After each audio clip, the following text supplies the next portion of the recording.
Echoes of Starlight Part 1. Collision of Fates. The cosmos had a cruel sense of humor. Naya Voss decided, as her ship's emergency system screamed warnings into the cramped cockpit. Red lights bathed her face while she fought against the gravitational pull of the unnamed moon below. Her fingers danced across the control panel, trying to coax life from failing engines that had been damaged in the violent cosmic storm that had torn through the sector without warning. "Come on, baby," she whispered to her ship, the stellar wrench, as sparks erupted from the navigation console. Just a little longer, but the small transport vessel had given all it could. Naya felt her stomach lurch as they broke through the thin atmosphere of the rocky moon, emergency thrusters firing in desperate bursts. The surface rushed up to meet her jagged peaks and crystalline formations. That would either be her salvation or her grave. The impact threw her against her harness so hard that stars exploded behind her eyelids. When the world stopped spinning, Naya found herself hanging upside down in her pilot's seat, the acrid smell of burning circuits filling her nostrils. Through the cracked viewport, she could see the twisted wreckage of her starboard wing and the strange, beautiful landscape of the moon she'd never intended to visit. She was alive. That was something. Naya triggered the emergency release on her harness and dropped to what was now the ceiling of her ship. Every movement sent fire through her ribs, but nothing felt broken. Her engineer's instincts kicked in. Immediately she needed to assess the damage, check life support systems, and figure out how long her emergency supplies would last. But first, she needed to get outside and see if there was any hope of repair. The airlock cycled with a tired wheeze, and Naya stepped onto the surface of the alien moon. The gravity was lighter than Earth standard, making each step feel like a gentle bounce. Twin suns hung in the lavender sky, casting everything in warm, golden light. Crystalline formations jutted from the ground like frozen flowers, some as tall as buildings, others delicate as spider webs. It would have been beautiful if she weren't stranded. Naya walked around her ship, taking inventory of the damage. The good news was that the hull was intact. The bad news was that her hyperdrive was slag. Her communication array was twisted beyond recognition, and her engines had suffered catastrophic failure. Even with her considerable skills as an engineer, she'd need weeks to make repairs if she had the right parts, which she didn't. A sound made her look up from her examination of the ruined starboard thruster. It was distant at first, like thunder rolling across mountains, but it grew louder and more distinct. Another ship, also in distress by the sound of it. Naya shielded her eyes and scanned the sky until she spotted it, a sleek vessel unlike anything in the human fleet, its silver hull gleaming as it fought against gravity and failing engines. The ship was beautiful in a way that human engineering rarely achieved. All flowing lines and graceful curves that suggested it was meant to fly through space.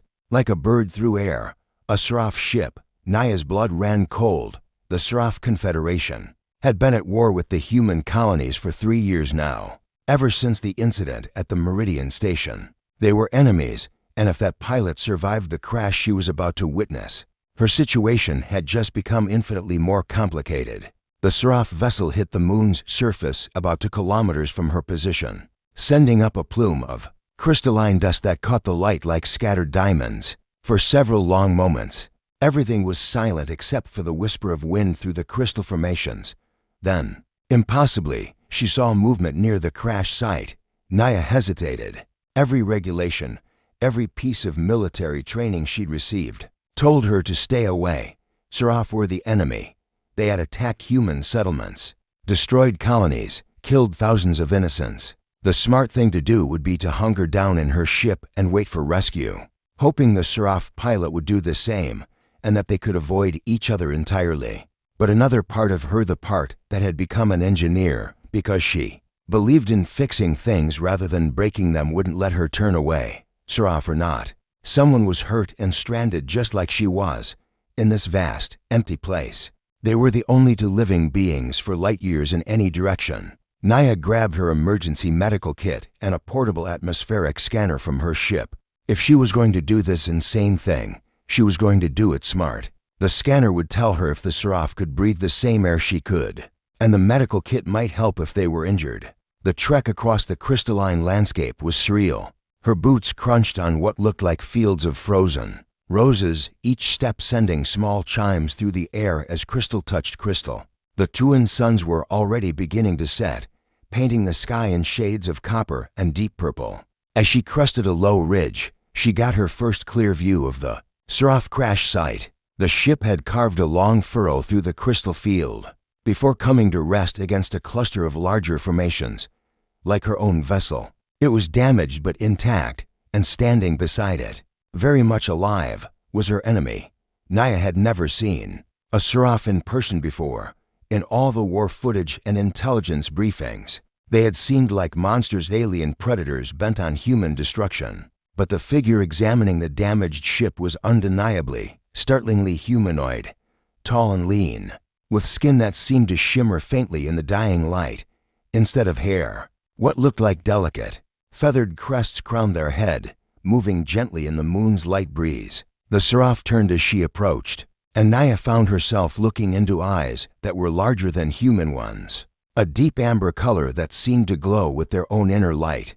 There was intelligence there, and wariness, but not the mindless hostility she had expected. For a long moment, they simply stared at each other across the crystalline field, two beings who should have been enemies, stranded together at the edge of known space. The Seraph spoke first, their voice carrying an odd harmonic quality that made the words seem to resonate in the air itself. "You are human." "Yes," Naya replied, surprised that they spoke standard galactic common. "And you're Seraph." "I am."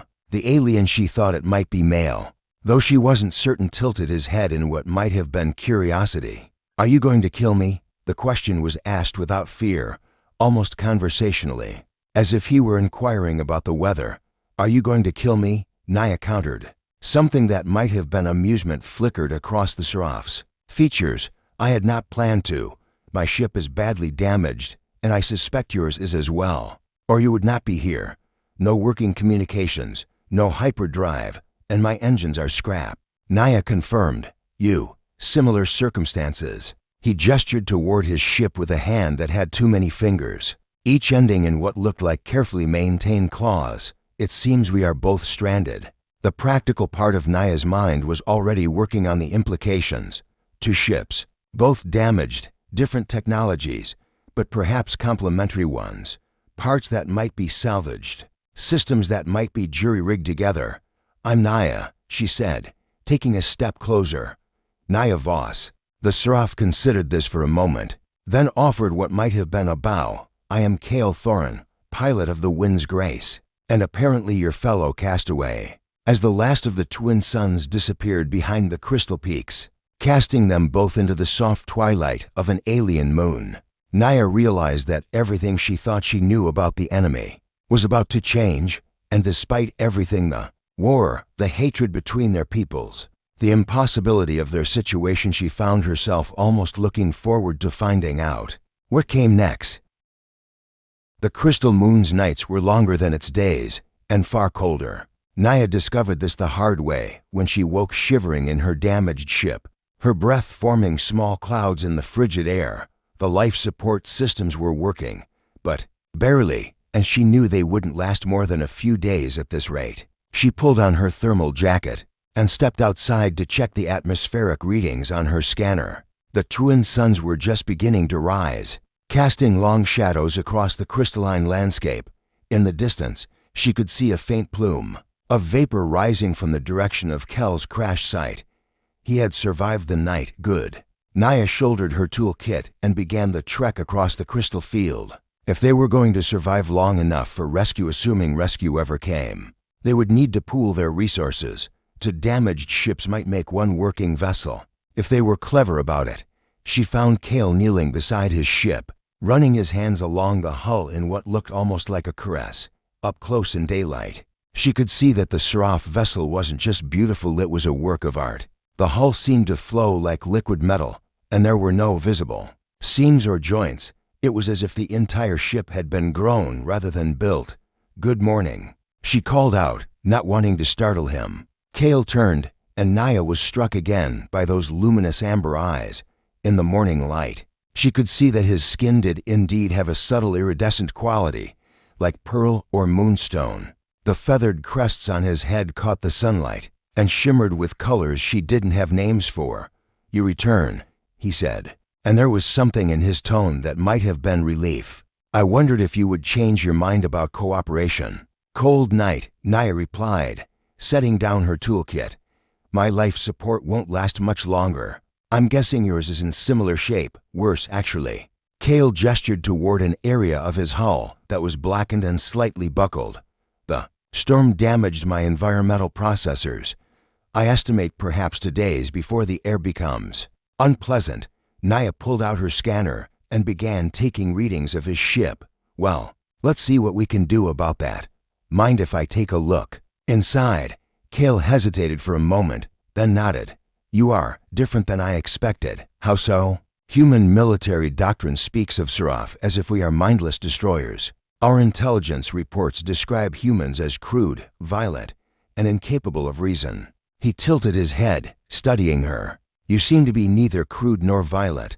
Naya paused in her examination of the ship's exterior. "You know, my friend Juno always says that propaganda is just fear wearing a uniform. Maybe we've both been lied to."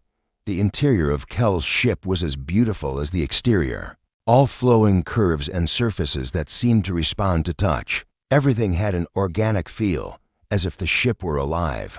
Naya ran her hands along what she assumed was a control panel, marveling at the smooth, warm surface. "Your technology is incredible," she breathed.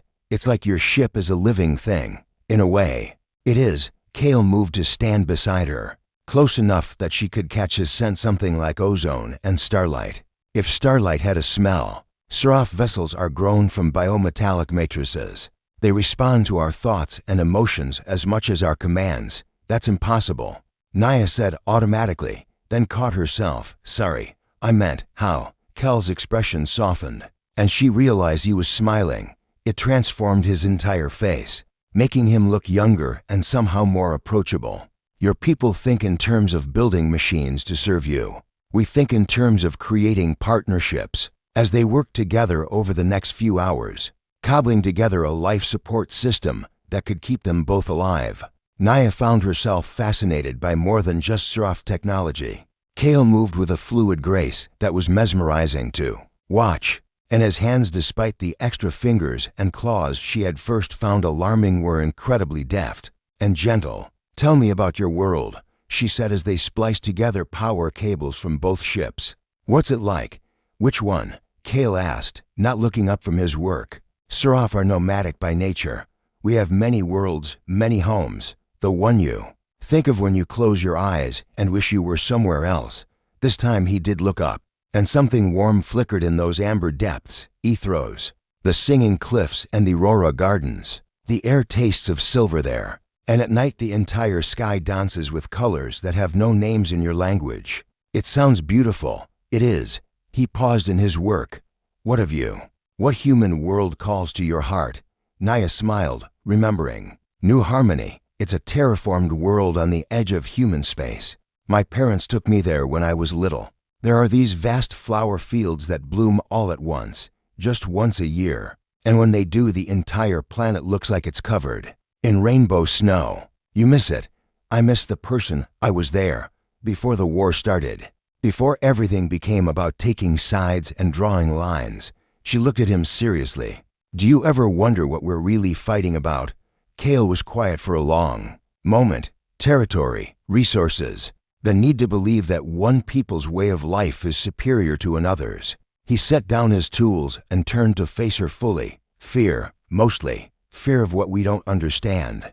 "And what don't we understand?" "Each other." They were sitting closer now, their work bringing them together in the cramped space of the makeshift shelter they had built between their two ships. Naya could see the delicate patterns that traced across Kel's skin, like tattoos made of light. When he spoke, she found herself watching the way his lips moved, wondering what it would be like too. She caught herself and looked away, heat rising in her cheeks. This was dangerous territory. He was Seraph. She was human. They were enemies, even if it didn't feel that way anymore. "Naya," Kale said softly, and something in his voice made her look back at him. "May I ask you something?" "Of course." "When you look at me, what do you see?" The question caught her off guard. What do you mean? Do you see a monster, an enemy, something to be feared or destroyed? Naya studied his face, the angular features that were almost, but not quite human.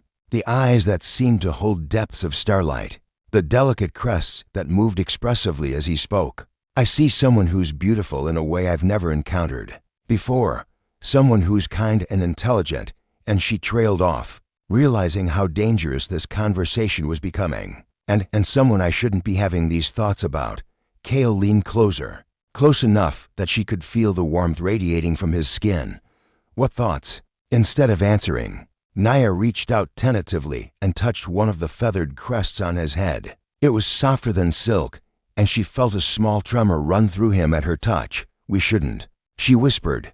No, he agreed, but he didn't pull away. We shouldn't. They stayed like that for a heartbeat, to beings from different worlds, different species, different sides of a war, balanced on the edge of something that could change everything. Then Cale leaned forward and pressed his forehead against hers, a gesture that felt both alien and intimately familiar. But perhaps, he said softly, what we should do and what we must do are not the same thing.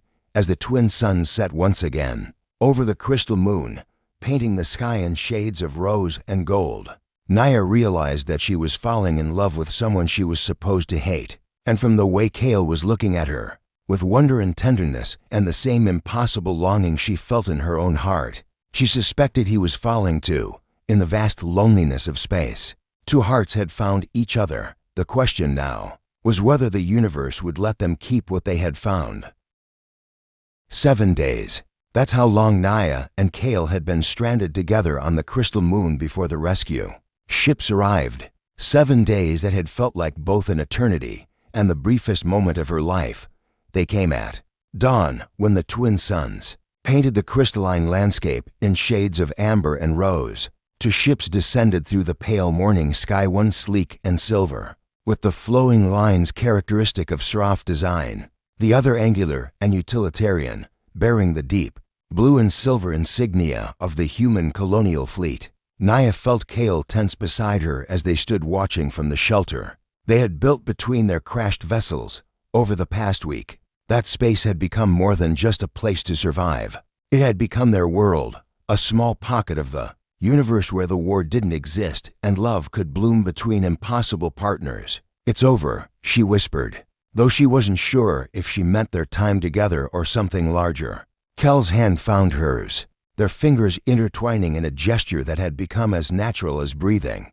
Not over, he said softly. Changed. The human ship landed first, sending up a cloud of crystal dust that caught the morning light like scattered stars. Naya recognized the vessel. It was the Iron Resolve, Captain Wren Blackwood's heavy cruiser. She had served under Blackwood briefly before being transferred to engineering corps, and she knew the captain to be fair but inflexible when it came to military protocol. The Sci-Fi vessel touched down with barely a whisper, its organic hull seeming to caress the ground rather than impact it. As the airlock cycled open, Naya saw a figure emerge that was unmistakably related to Cale, the same luminous amber eyes, the same graceful bearing, but feminine and somehow more fierce. Your sister? Naya guessed. Zara, Cale confirmed, and there was worry in his voice.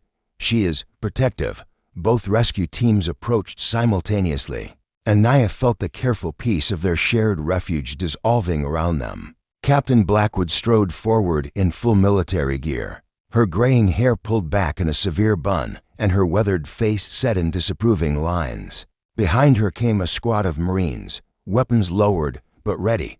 From the Sci-Fi side, Zara Thorne moved with lethal grace, her feathered crests raised in what Naya was beginning to recognize as an aggressive display. She was accompanied by several other Sci-Fi, all wearing what looked like living armor that shifted and flowed as they moved. Engineer Voss, Captain Blackwood called out as she reached speaking distance.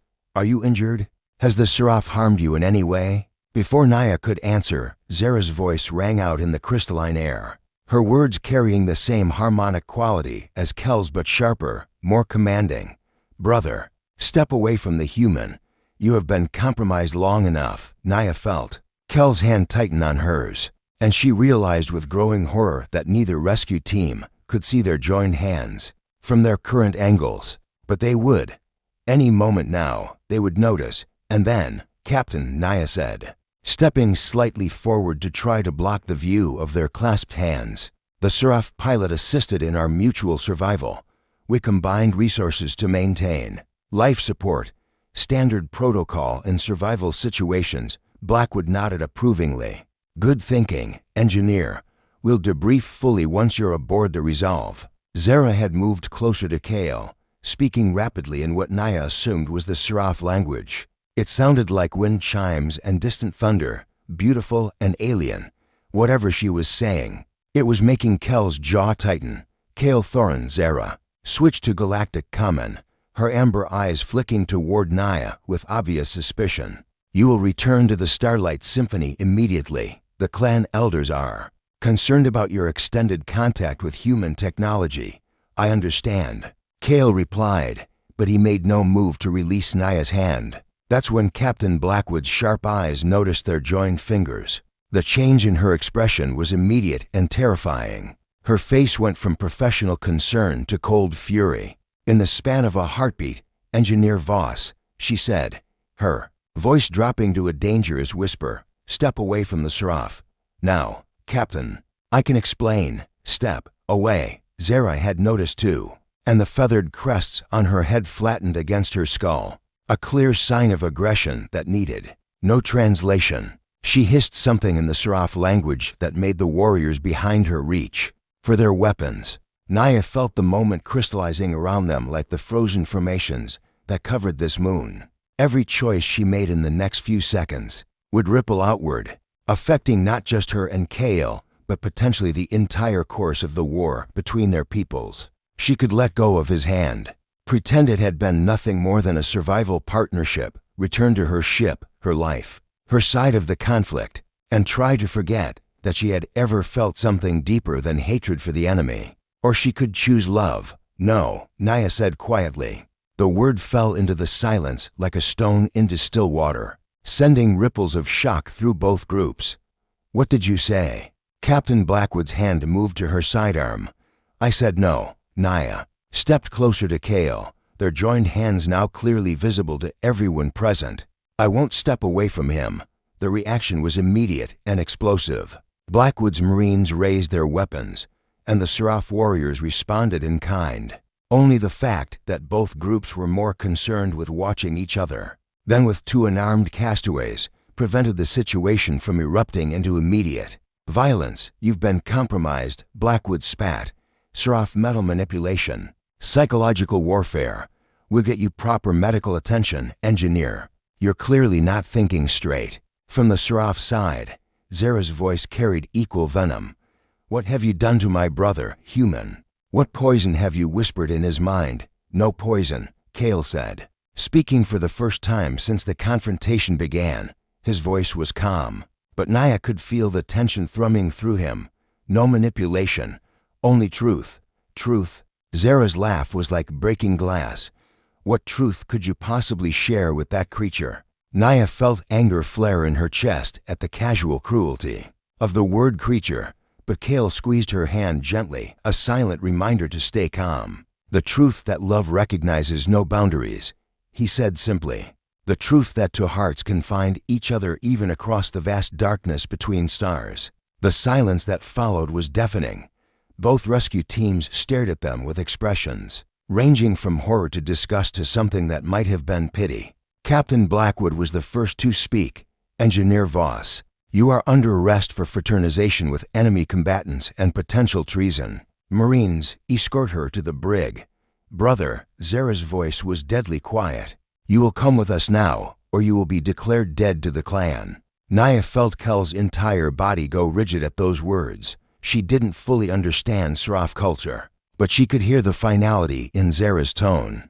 This wasn't just a threat, it was a death sentence of a different kind. "Don't," she whispered to him, "don't sacrifice everything for me." Kale turned to look at her, and in his amber eyes she saw pain and love and a determination that took her breath away. "Some things are worth the sacrifice," he said softly. Then he lifted their joined hands and pressed a gentle kiss to her knuckles. A gesture so tender, and intimate that it sent fresh waves of shock through both groups. "I choose love," he said, loud enough for everyone to hear. "I choose her." As the Marines stepped forward to separate them and Zara's face contorted with fury and grief, Naya realized that their 7 days in paradise had ended. Now came the real test, whether their love was strong enough to survive not just the vacuum of space, but the hatred of 2 entire civilizations. The crystal moon watched in silent witness as 2 lovers were torn apart, their hands reaching for each other until the very last moment before the airlock doors sealed them into different worlds. 3 months, 91 days, 14 hours, and 27 minutes since Naya had last seen Kel's face, last heard his voice, last felt the warmth of his hand in hers. Not that she was counting. The detention cell aboard the military station, Fortress Prime, was small, sterile, and utterly devoid of the crystalline beauty that had surrounded her during those 7 perfect days. Gray walls, gray floor, gray ceiling, even the light seemed drained of color. It matched her mood perfectly. "Engineer Voss." Captain Blackwood's voice cut through her brooding as the cell door hissed open. "You have a visitor." Naya looked up from her position on the narrow bunk, hope flaring briefly in her chest before reality crushed it back down. It wouldn't be Kale. It couldn't be. She had been declared a traitor to humanity, and he had been declared dead to his clan. They were as separated as 2 beings could be while still breathing the same galactic air. The woman who entered her cell was someone she had never expected to see again. Admiral Juno Martinez, her oldest friend from the academy, now wearing the stars of high command and an expression of carefully controlled concern. "Hello, Naya," Juno said softly, settling into the single chair the cell provided. "You look terrible." "Prison chic was never my style," Naya replied, trying for their old easy banter but hearing how hollow it sounded. "What are you doing here, Juno?" "Come to gawk at the traitor." "I came to listen." Juno leaned forward, her dark eyes serious. "The tribunal is next week. They're going to ask you to renounce everything, your feelings, your actions, your relationship. If you do, you'll face demotion and reassignment to a mining station on the Outer Rim. If you don't, court-martial and life imprisonment." Naya had heard the threats before. "I know." "Naya," Juno's voice carried the weight of their long friendship. "Just tell them it was survival instinct, psychological manipulation, Stockholm Syndrome. Give them something to work with, and lie about what I felt, what I still feel." Naya shook her head. "I won't do that to him. I won't do that to myself. He's gone." Juno's careful composure cracked. "The Seraph delegation made it clear he's been exiled from his clan, marked as spiritually dead. He can't return to Seraph space, and he sure as hell can't come here. You're destroying your life for someone you'll never see again." The words hit Naya like physical blows, but she forced herself to remain steady. "You think love is only real if it's convenient. I think love is a luxury we can't afford in wartime. Maybe that's exactly when we need it most." Unknown to Naya, on the far edge of Seraph space, Kale Thorin stood before the Council of Winds in the great crystal chamber of the flagship Eternal Dawn. The assembled elders formed a circle around him, their feathered crests raised in judgment, their amber eyes cold as distant stars. Elder Vex, ancient even by Seraph standards, spoke with a voice like wind through stone caverns. "You have brought shame upon your bloodline, young Thorin. To consort with humans is to betray everything our people stand for." "I have brought truth," Kale replied, his own voice steady despite the trembling in his hands. "I have seen beyond the lies we tell ourselves about human nature. You have been contaminated." Another elder hissed. "The human female used her species' crude psychological warfare against you. Naya Voss is the kindest, most brilliant being I have ever encountered," Kale said firmly. "She saved my life and asked for nothing in return.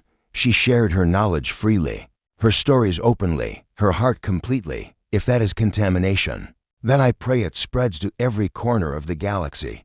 Elder Vex's crests flattened against his skull, a sign of extreme displeasure. "You speak of her with the devotion reserved for bonded mates. Impossible. Seraph cannot bond with aliens. Cannot, or will not," Kale challenged. "What if our ancestors were wrong? What if the barriers between species exist only in our minds? The chamber erupted in outraged chatter, elders speaking over each other in the musical language of their people. Only Elder Vex remained silent, studying Kale with eyes that had seen centuries pass. Finally, the ancient seraph raised one clawed hand for silence. You will be given one chance to redeem yourself, Kale Thorin. Lead a strike against the human mining colony at Kepler 452.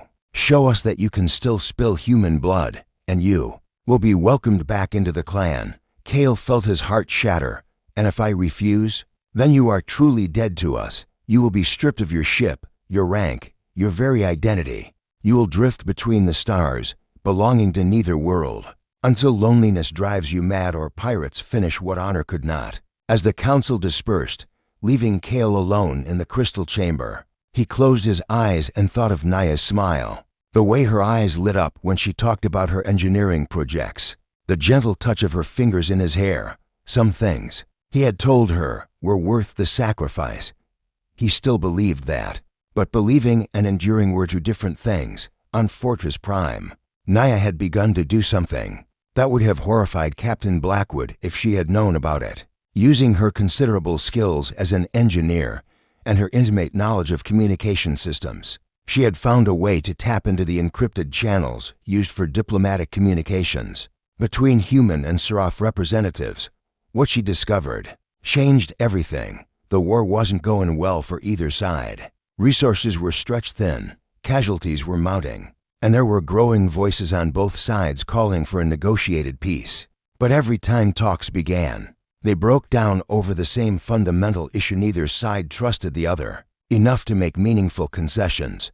What if trust could be built? What if there was living proof that humans and seraph could not only coexist but love each other? Working in secret during the long, empty hours of her imprisonment, Naya began crafting a different kind of message, not a military communication or a propaganda piece, but a simple, honest account of her time with Kale. She wrote about his gentleness, his intelligence, the way he had shared his culture with her and listened to hers with genuine curiosity. She wrote about the moments when they had simply sat together, in comfortable silence, watching the twin suns set over the crystal formations, to beings from different worlds finding peace in each other's presence. When she was finished, she began transmitting the message on multiple frequencies, sending it to anyone who might listen: peace activists, war protesters, independent journalists, even diplomatic channels on both sides. Unknown to her, Kale was doing something similar, stripped of his official status, but not yet formally exiled. He still had access to seraph communication networks. He began sharing his own account, the story of a human engineer who had shown him kindness when she could have shown hatred, who had worked beside him as an equal when she could have treated him as an enemy. Slowly, carefully, their separate efforts began to create ripples across the galaxy. On human worlds, people read Naya's words and began to question what they had been told about seraph nature. In seraph space, Kel's transmissions sparked debates in places where none had existed before. Elder Vex, monitoring communications for signs of sedition, found himself reading both accounts with growing fascination. He had lived long enough to remember the early days of contact between their species, before fear and misunderstanding had hardened into hatred. These two young beings were writing about something he had thought lost forever: the possibility of genuine understanding between different forms of life. Late one night, as Naya sat in her cell composing another message, her communication device chimed with an incoming transmission on a frequency she didn't recognize. Her heart stopped as familiar harmonics filled the small space. Naya, Kel's voice was barely a whisper, distorted by distance and encryption, but unmistakably his. "I don't know if you can hear this. If you're still, I had to try." Tears she had been holding back for months began to stream down her face as she fumbled with the controls, trying to establish a two-way connection. "I'm here," she whispered into the device. "Kale, I'm here. My heart." His voice carried such pain and longing that it made her chest ache. "Are you well? Are you safe?" "I'm alive," she managed. "That's enough for now. What about you? Your sister, the elders, they want me to prove my loyalty by attacking a human colony." There was a long pause. "I cannot. I will not. Then run, Naya said urgently. Find somewhere safe, somewhere they can't reach you, and abandon hope. She could hear him trying to smile through the pain. No, my love, we began. Something on that crystal moon. Something important. I intend to see it finished. As their secret communications continued over the following weeks, neither of them realized that their messages of love were becoming something larger. A beacon of hope for those on both sides who dreamed of peace. The war between humans and Seraph was far from over, but for the first time in 3 years, people were beginning to imagine that it might be possible to end it with something other than total destruction. Love, it seemed, was a more powerful force than either of them had imagined. The question now was whether it would be powerful enough to overcome the vast machinery of hatred that kept their peoples apart. In the cold silence of space, two hearts continued to beat in rhythm across impossible distances, refusing to give up on the dream they had discovered among the crystal formations of a forgotten moon.